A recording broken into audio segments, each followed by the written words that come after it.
Yeah, mula Taytay Rizal, isang pangalang di kailangan sumigaw, Saldong Tisoy.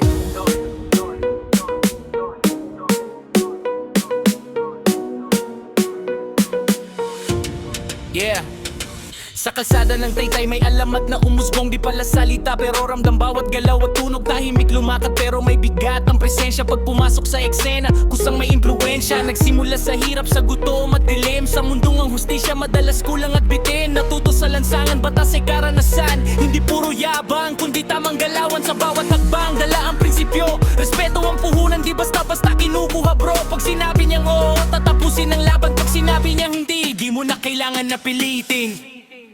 Saldong Tisoy, pangalan na may bigat. Tahimik pero ramdam kahit walang sigaw at angas.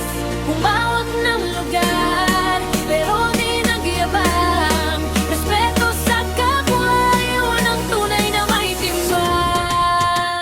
Marunong pumatas, marunong pumareha. Di lang lakas ng kamao, kundi talino sa tema. Sa Taytay Rizal, siya ay simbolong paggalang. Di kailangan sumikat, pangalan niya ay may dangal. Marunong pumatas, marunong pumareha. Di lang lakas ng kamao, kundi talino sa tema. Sa Taytay Rizal, siya ay simbolong paggalang. Di kailangan sumikat, pangalan niya ay may dangal. Sa likod ng tapang may pusong marunong umintindi. Hindi lahat ng laban kailangan mo manalo. Palagi minsan atras ang galaw para mas buo ang balik. Diskarte ang sandata, di lang galit at bagsik. Nakita ang pagbagsak, naranasan ang talo, pero bumangon ulit. Mas matatag at panalo sa bawat sugat. May aral na iniwan na ang tunay na hari. Marunong yumuko, minsan di siya nagari-harian, kusa siyang sinunod. Dahil ang pamumuno niya hindi galing sa takot, kundi sa respeto, tiwala at dangal. Sa salitang binibitawan, walang halong daya at may pagdarasal.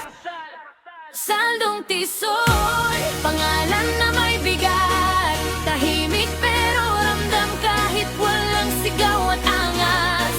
Humawak ng lugar, pero di nagyabang. Respeto sa kapwa, yun ang tunay na may timbang. Marunong pumatas, marunong pumareha. Di lang lakas ng kamao, kundi talino sa tema. Sa Taytay Rizal, siya ay simbolong paggalang. Di kailangan sumikat, pangalan niya ay dangal. Marunong pumatas, marunong pumareha. Di lang lakas ng kamao, kundi talino sa tema. Sa Taytay Rizal, siya ay simbolong paggalang. Di kailangan sumikat, pangalan niya ay may dangal. Sa bawat dilim, siya ay ilaw sa daan. Di perpekto pero totoo ang dahilan kung bakit siya nire-respeto ng buong lugar. Dahil sa ugali, hindi sa dahas at tamang asal. Ngayon ang pangalan niya ay alamat sa kanto. Pinag-uusapan sa tahimik at ingay ng mundo. Hindi dahil sa gulo, kundi sa paninindigan na ang tunay na lakas nasa wastong galawan. Saldong Tisoy, simbolo ng tamang diskarte. Di kailangan magyabang, tamang asal lang at ugali. Sa Taytay Rizal, siya marka ng panahon. Isang kwento ng respeto, tapang at pagbangon.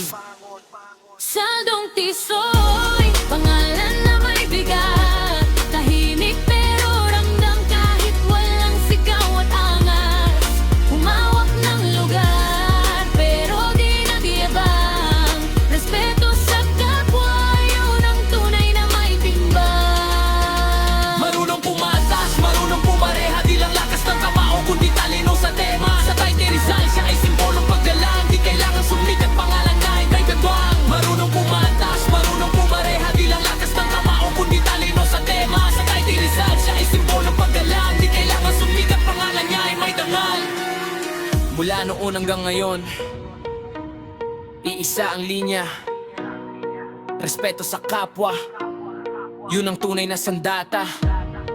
Saldong Tisoy, alamat ng Taytay Rizal.